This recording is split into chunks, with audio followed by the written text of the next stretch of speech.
Now I get the pleasure of introducing a group of fierce and highly accomplished leaders who are making their mark within our communities and beyond. Tasha Blackman, President and CEO of Cherry Health. Born and raised in Grand Rapids, Tasha is a dynamic, collaborative leader, mentor, and coach who brings more than 20 years of business operations experience to her role as President and Chief Executive Officer of Michigan's largest federally qualified health center. Tasha. April Close, President and CEO of Michigan State University Federal Credit Union.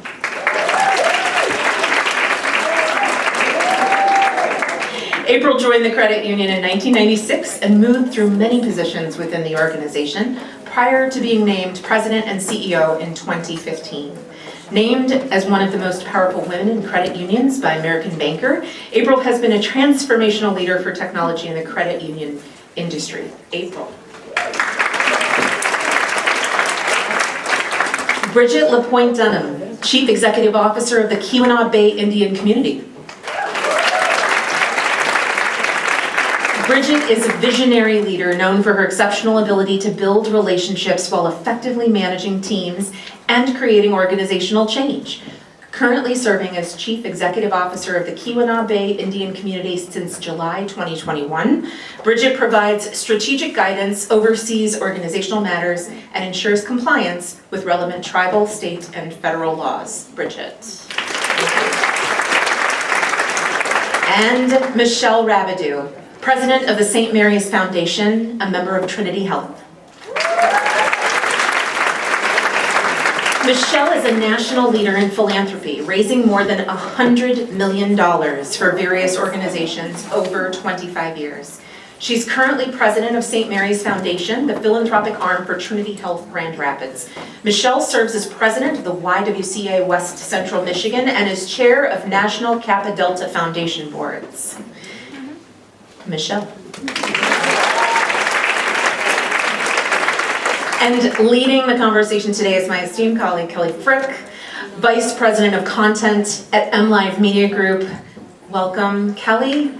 Welcome to our speakers. Boss ladies.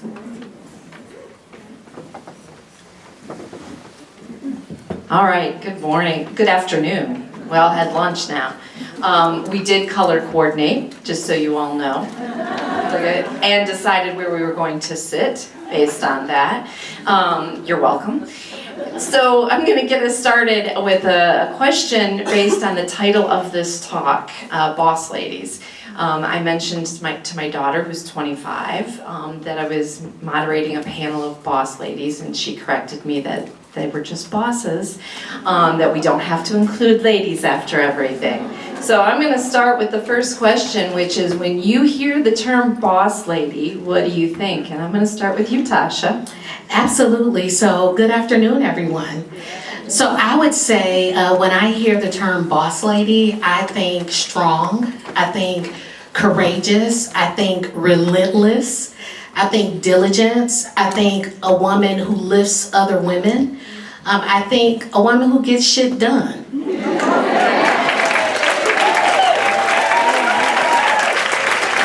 Michelle, you get to follow that. Tasha and I are really good friends, so I am honored to follow that. I would agree, you know, I lead an all-female team, and they gave me a little placard that says Boss Lady, and that is on my desk. So every day I am constantly reminded that I am leading women. I need to show up strong, confident, and I also need to get stuff done. And I need to show them that every single day, consistently. And also my vulnerability every once in a while. They need to know that I'm human. And I've got a couple of them here, and I think I show that I'm pretty human a lot. So, like a boss, right? Boom. April, how about you? So I did the same and asked some folks what they think of the terminology, and I have a mostly female direct report staff as well, And they looked at it as a positive, even though I think in today's environment, we all want to just not have to worry about female and in the role. But my first plaque that says Boss Lady came, when I first was promoted to be a manager on the team that I was responsible for. I think the women really embraced that, and it was a time, 20 years ago now, and I think it was new, right? And it was not as common to see women advanced into leadership positions. So we also do some work with Michigan State University and the women's basketball team, and that's what they call me. And I was like, that's weird, right? But it's still not prevalent enough where people don't want to draw attention to that you're a female in the role. So I really want to embrace it, want to make sure we're leading by example and demonstrating that because we are in these roles with these titles, that other people behind us will be able to feel they can achieve into this position as well. Bridget? Sure. So I'm going to echo probably a lot. But I mean, if you know my personality, if you know me, I'm not a boss lady. I don't come off as that. I'm pretty humble. I'm pretty poised. Quiet at times, introverted, but it's really just the courage to lead. It's having the courage to step out and lead. And that's what that's what I hang my hat on, is having that courage every day.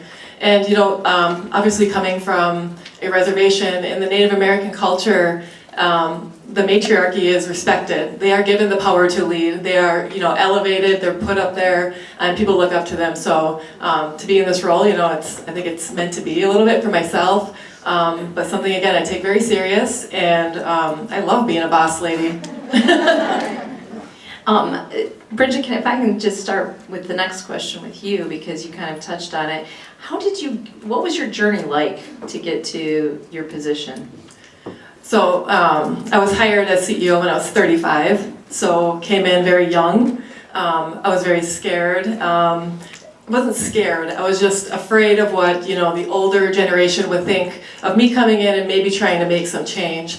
But then I had an advantage being a millennial. You're in that sandwich generation where you can relate to the younger. I use this as an example all the time. I was, my 22-year-old niece works for me, and my 68-year-old mother works for me. So I'm right in the middle there. I can relate to both of them, and use my experiences I've had in other workplaces and with people, and get to their level.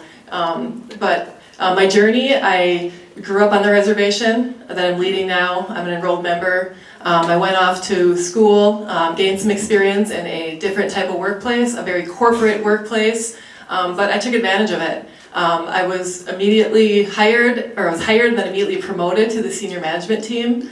And this is at Upper Peninsula Health Plan, a health plan in Marquette, Michigan.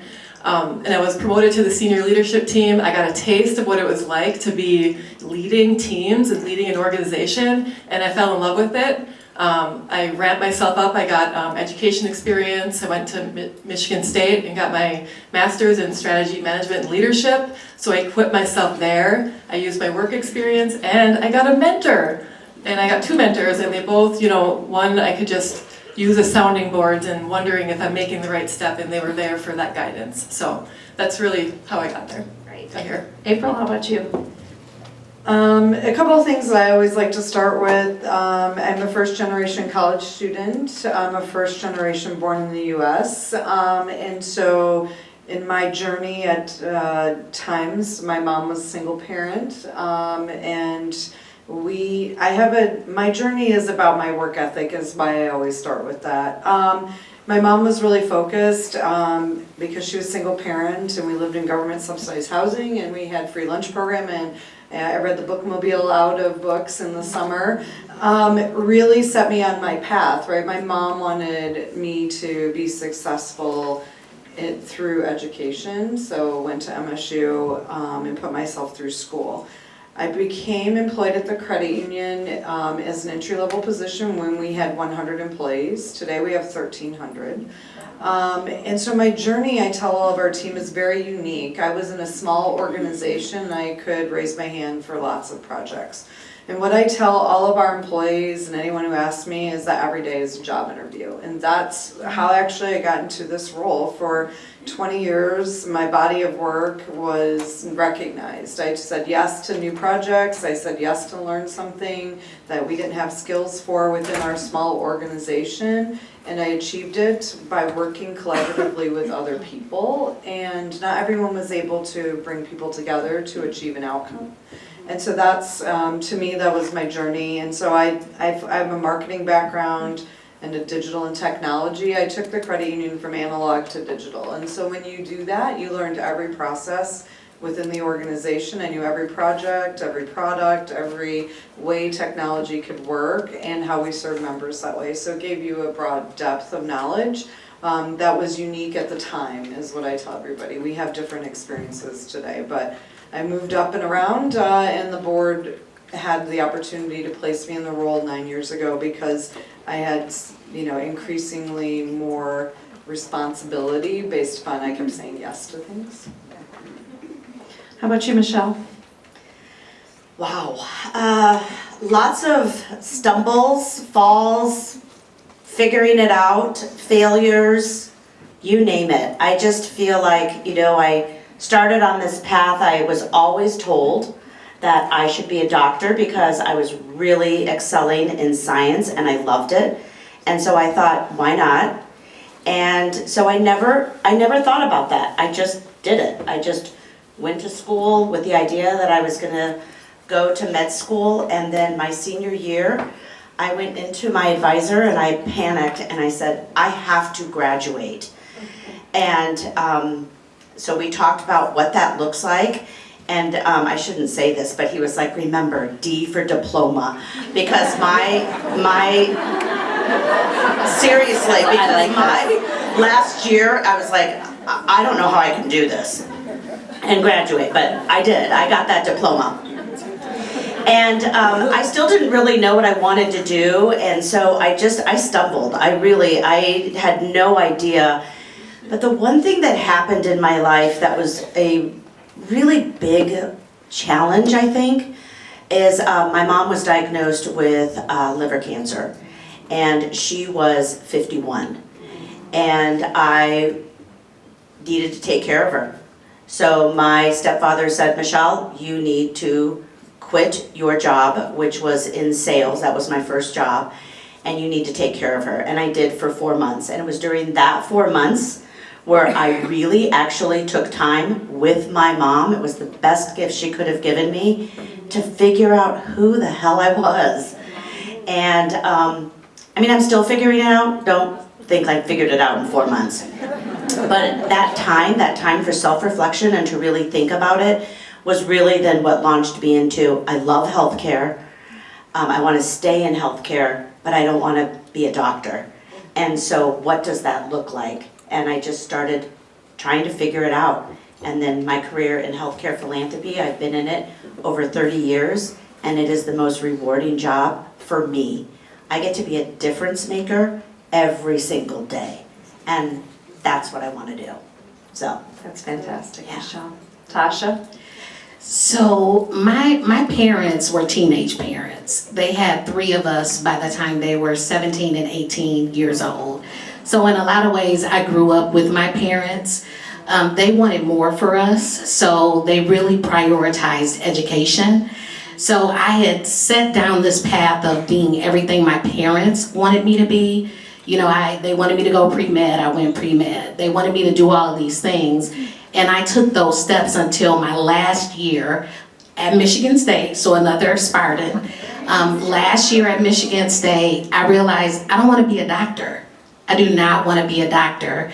So I took a step back in my last year, so my parents were just devastated. And I had to make a decision, what is it that I want to do? How do I want to live my life? And I took a job that I was promoted very quickly in that job. And I realized that my degree in physiology mixed with the business sense that I didn't realize I had. Healthcare administration just kind of made sense for me. So Fast forward, I worked at a job for about 10 years, loved the work, loved the money, let's keep it real, loved the money. But at the end of the day, I really didn't feel like I was doing my heart well. Like I didn't feel like my heart was in the work.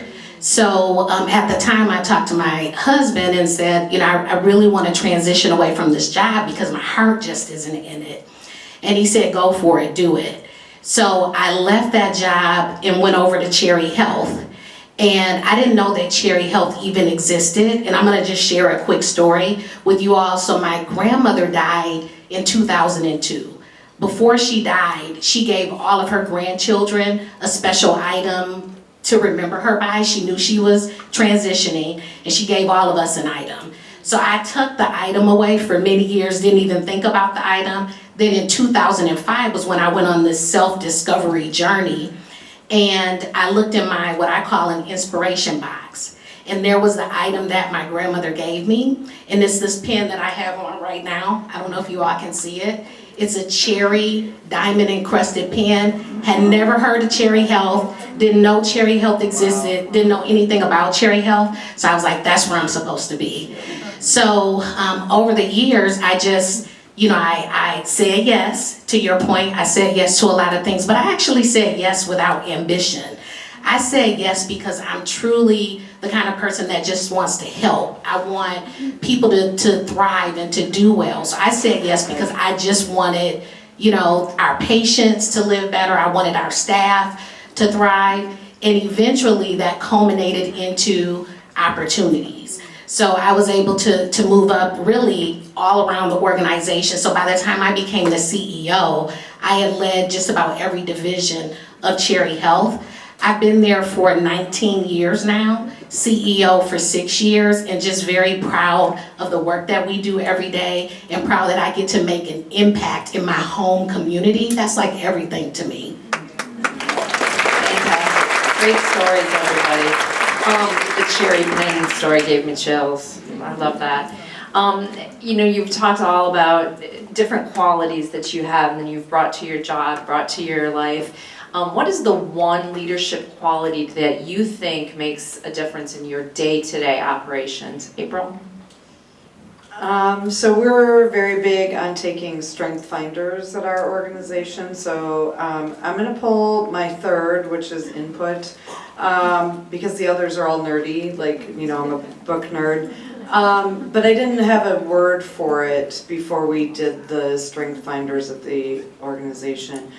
I tend to work with people and really understand and get to know them and then help them find the project or the role in the project where they will thrive and the project will thrive, right? And so over my career, I've been able to help people be what we joke about is the right seat in the bus, right? So I see you, but I know that this job over here that we are now have open or creating, you would thrive in it and be happier as a human than in the role that you're in today. And I get a lot of feedback from our teams on that I understand people and know how to help them find their biggest potential by doing that. And in the Strength Finders world, that's just labeled input. So that's what I'm going to call it. Great. Bridget?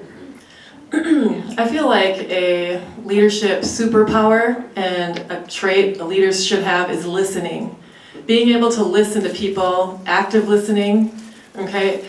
Because at the end of the day, people want to be heard, especially your employees. If I'm in a one-on-one, I have my phone put away, I got my other stuff put away, it's me and my employee. Because that listening, asking questions back, it's going to go a long way. It's going to build trust, it's going to build motivation, it's going to build inspiration maybe for what they're asking, and autonomy for them to do things by themselves. But a big thing is leadership, or communication is leadership. If you have the ability to communicate, whether it's listening with nonverbal cues, you're doing leadership. So listening is my, that superpower that I feel like leaders need to have. Tasha? So I would say my ability to thrive is probably something that I would consider a superpower. And I just want to make a distinction between resilience and thriving. So resilience is going going through something and then coming back to your original state. Everybody talks about resilience, but I'm all about thriving, because thriving means that you're better than you were before you started. So for me, thriving is something that I think that is a superpower of mine. I literally just don't give up. Like, I don't give up. You know, I've been trying to lose the same 20 pounds for like, and you know what? I'm never gonna quit trying. I'm gonna keep trying until I lose the 20 pounds. But that really, there just isn't any quit in me. And I think because of my parents being teen parents, and because the fact that I just don't wanna let them down. You know, I saw all of the sacrifices that they made to send me through college, to, you know, set us up, all of their children up, so that we had a better life. And that really motivates me and inspires me to just not give up. Michelle? You don't give up. I am gonna say integrity. And from the standpoint of really having a self-awareness of your moral compass and your own values, and how that shapes you as a leader, and how it allows you and affords you the opportunity to stay in line with those. And when you go out of your values lane or your moral compass lane, you're not being effective, and you're not being true to yourself and to others. And so when you can really stay on that path of integrity, and be consistent, I think that's when you can be the most effective leader. One of the things, Michelle, that I loved in our conversations preparing for this was you talking about failing and times when you've really struggled as a boss lady. So the next question to all of you is, talk about a time when you've really struggled in your career, either now or earlier, and how you overcame that and ended up thriving. Every minute. Honestly, I think where I struggle the most is, okay, I'm a Libra, so I like balance, I love peace, I love harmony.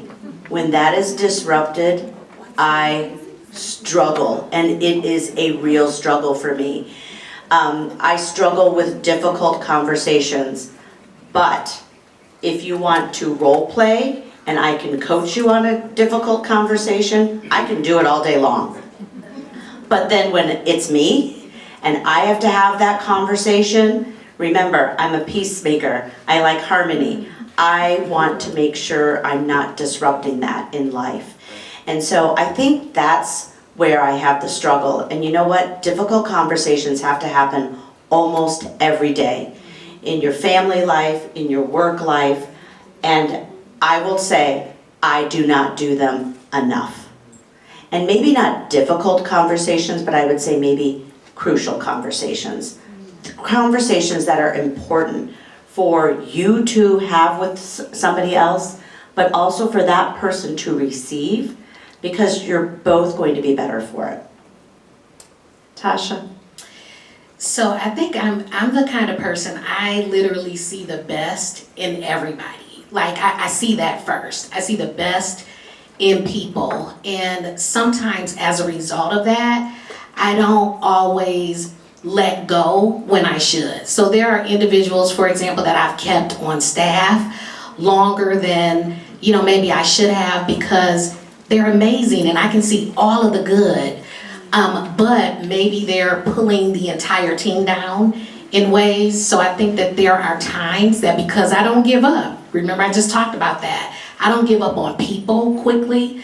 So, you know, and I've had great success in turning some of that around, where I've invested time in people, and, you know, maybe they've come back around and they've stepped up to the challenge. But I think that that can sometimes be a challenge for me, that I may hold on longer than I should. I do that too. I like that. Bridget, how about you? Sure. I struggle with overcommitment. I just need to be way more assertive with where I share my energy. I need to learn to say no. You know, the UP is a rural place, and people are always coming at me and want tribal representation on boards. I mean, I'm on I think I'm on 5 different board of directors type deals, and I'm like, okay, next one I'm saying no. Or I'm gonna really, vet them out and be like, hey, does this serve my purpose? Does this serve my purpose? So those are questions I need to ask myself before committing to things. So I need to learn to, understand where my energy's going and say no a little more. I could have answered all 3 of that. For me, my biggest struggle is I'm introverted by nature. This is an extremely extroverted job, and to the point where when my predecessor in our succession plan, wanted to put me forward to replace him, I said no. And I said I couldn't see myself doing all of the public facing opportunities like one today, because it's challenging for me personally. I have great passion for the work that our organization does. I love every moment of the work that we do. But I knew that would be something that I would have to really work on. And so I have, and it takes a lot of incredible extra preparation to be comfortable here on really busy days where lots of people want to talk together. At the end of the day, it's my husband, who gets ignored because I go sit in a quiet space in our house to recharge. But after doing this for 9 years, what I realized for sure is it takes all types of people to be leaders, and I share often with people a lot of myself, like everyone here has, because I think it gives you an indication that you could achieve the role. My predecessor was the most extroverted person in the world.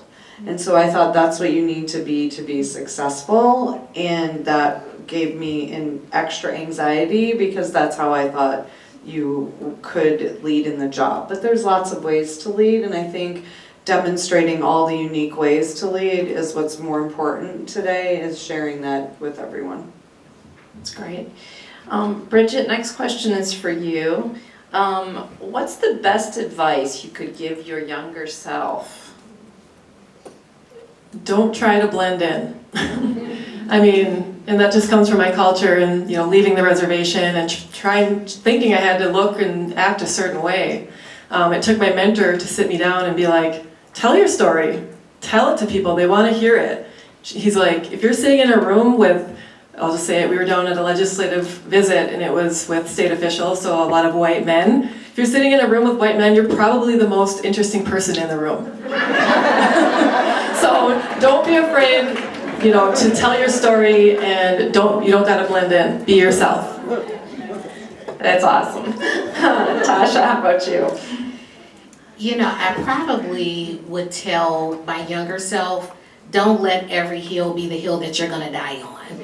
I think when you're really young, you just are so enthusiastic and you're ambitious, and you just feel like every opportunity that you miss is the opportunity, and you don't think that it's gonna come back around again. Don't let every hill be the hill that you're gonna die on. Recognize that things happen. I'll give you an example. So for myself, I had told you guys that my husband at the time said, oh yeah, go ahead and pursue your passion. Well, then when I went and pursued my passion, that came with a pay cut.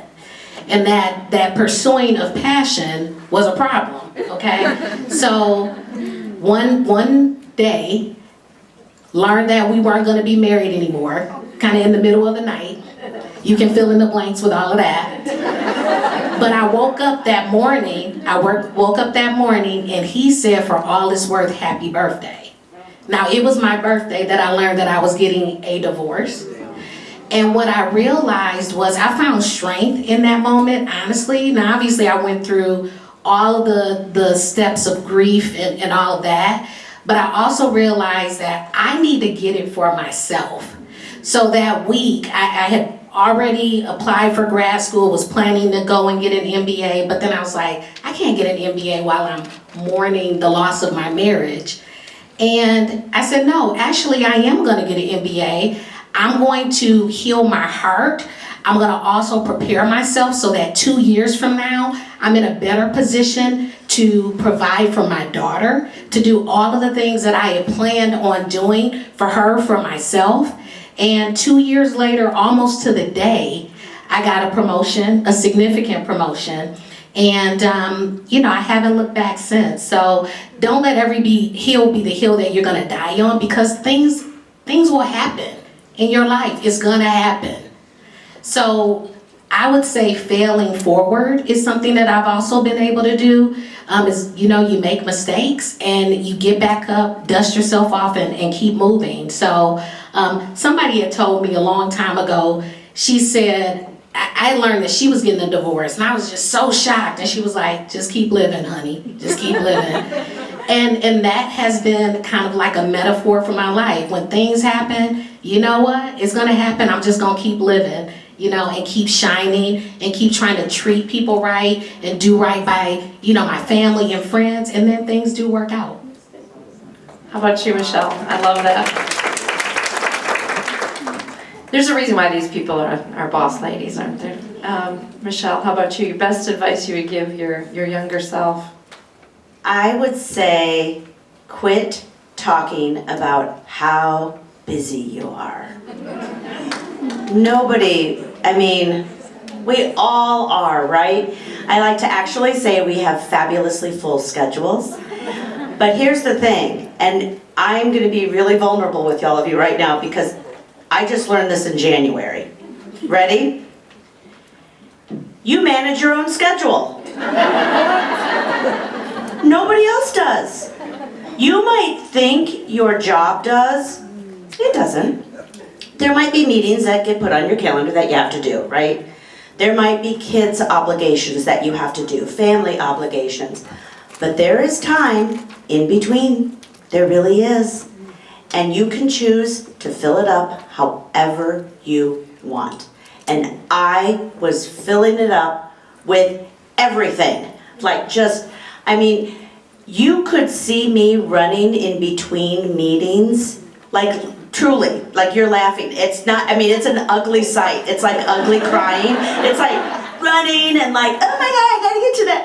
And I thought that was cool. No, that's not cool. You look ridiculous. So I have really worked on practicing managing your own calendar because it's your calendar. It's as simple as that. So quit saying you're busy and figure it out.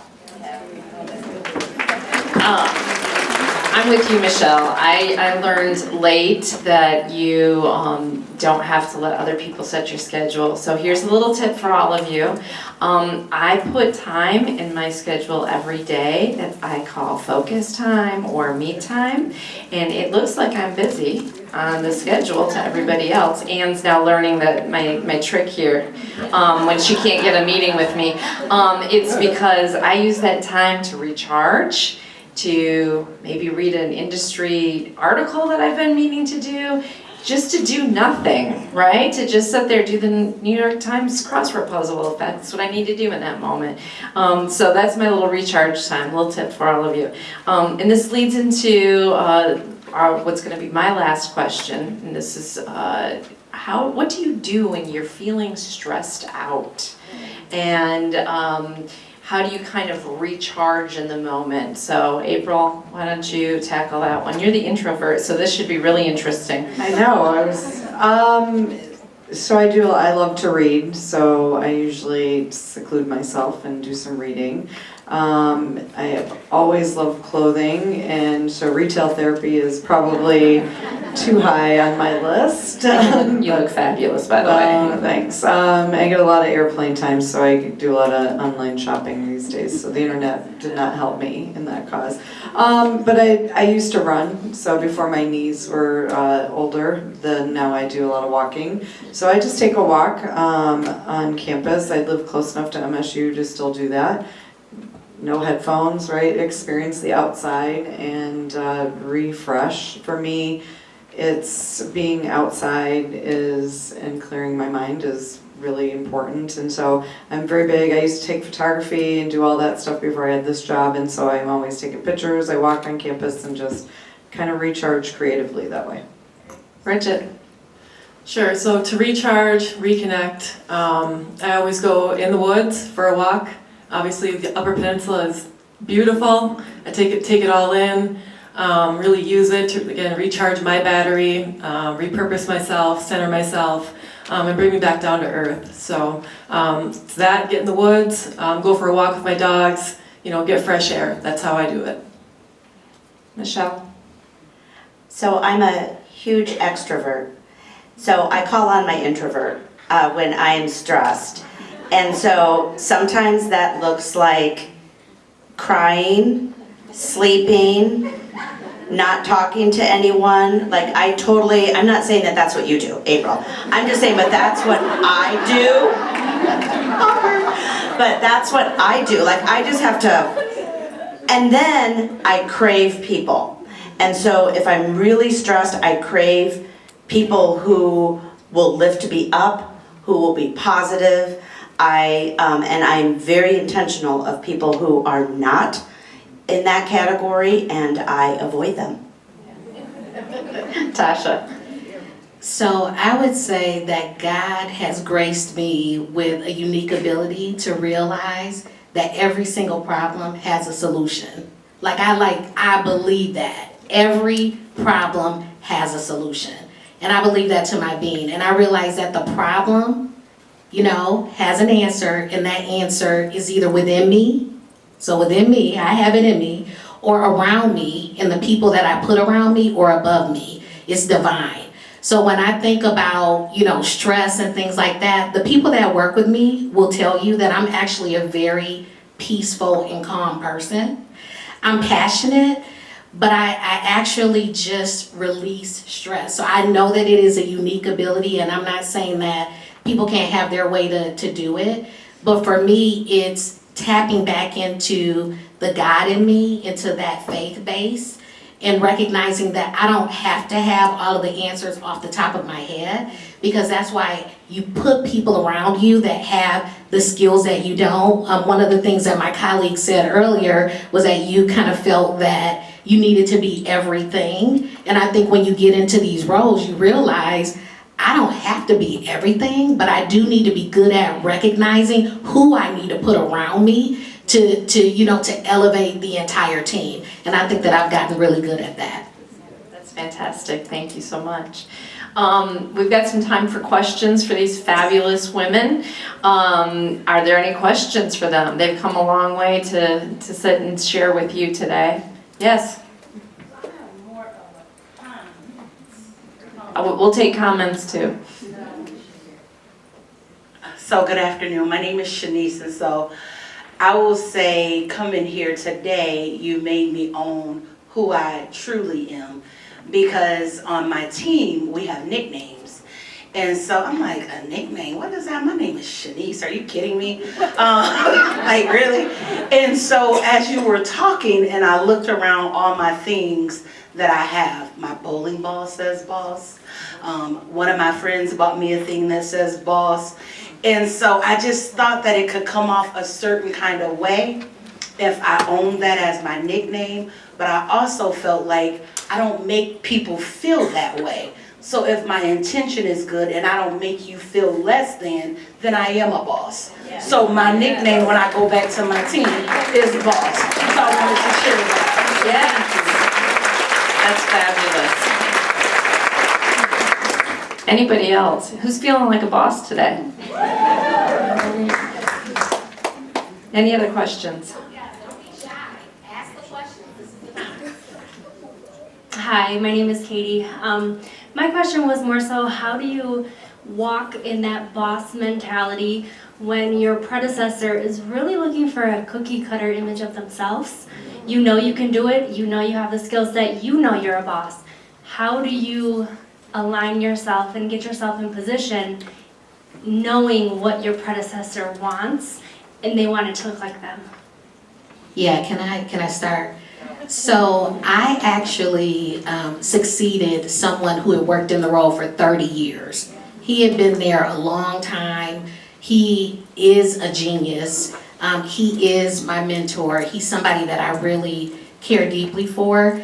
But, you know, it was one of those things where he also gave me the first platform to be able to disagree with him, to be able to say, no, I see it a different way. So there were times that he would say, you may see it a different way, but this is how we're doing it. And I would say, okay, this is how we'll do it. And we would leave that room as a united front. But during the times when he gave me the latitude to be able to just spread my wings and do it my way, I took full advantage of that. And you know what ended up happening? The board started to build a significant amount of trust in my way of doing things. It wasn't that it diminished what he had done prior to, but they were able to start building trust and start really turning a corner to see things differently. So I think my job has been to honor his legacy, because his legacy is important. You know, it got us to where we are as an organization today, but to also recognize that I'm in the role for a reason. So to be a mirror image of my predecessor doesn't elevate the organization. So what am I doing to elevate? That means doing things differently, honoring the legacy, honoring the path that was laid before me, but then, you know, leveraging all of my strengths, skills, and God-given abilities to move the organization to the next level.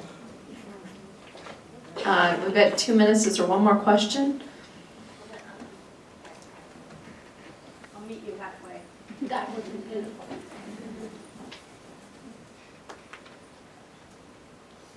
Good afternoon, ladies. I don't want to put my back to anybody.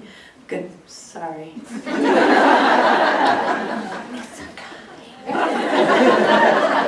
Anyways, good afternoon, everybody. I have a question for each and every one of you, and that is, if you could identify a mentor or a champion in this world of women, who would that be?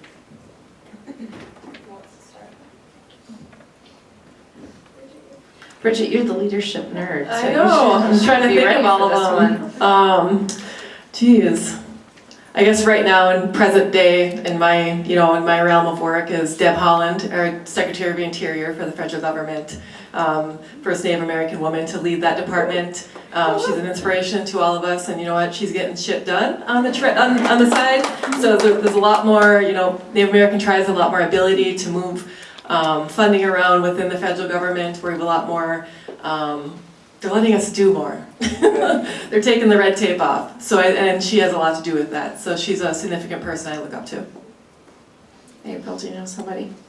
I was going through like 20 names in my head, and for me, it's a variety of people, and they all have a different voice. And so I'm not going to attach names. I'm going to tell you the type of women that I look for. My Instagram feed is full of women. It's full of women leaders. It's full of women who own businesses. It's full of women who do things differently, who advocate for women, for the women's health, for women's rights. And it's a conglomerate of female voices that remind you every day that you're not alone in what you're trying to achieve, but we as a collective are all working to a better future where women are treated equal and have the same opportunities for success. And those are the people that I'm drawn to. Michelle? Shonda Rhimes. She, Thursday night TV, and I have her quote, she's it, and I just read her book, Say Yes, and I had all my friends say, that is the worst thing you could be reading, you should be reading about how to say no, but it was saying yes to all the right things. I would love to just sit with her, and can I share her quote? Of course you can. This came from my desk. This is my favorite quote. I am not lucky. You know what I am? I am smart, I am talented, I take advantage of the opportunities that come my way, and I work really, really hard. Don't call me lucky, call me a badass. That is Shonda. Tasha? Yeah, I would actually have to say my mom. My mother the people in the audience that know my mother will tell you she has a heart of gold. She is genuine, she's authentic, she is pure love. And I strive to be more like her every day in that regard. The way that she cares for people, her kindness, is just, I think it's what the world is missing. So when I think about who I aspire to be like, it isn't someone because of the amount of money they make. It isn't someone because of the success that they've had in their career. It's my mother's heart. Because I think that, love and fear are the two dominant feelings that you can, bring everything back to, and she's pure love. That's wonderful. What a great way to end. Thank you so much, all of you, Bridget, April, Michelle, Tasha. Thank you so much, and thank all of you for listening. And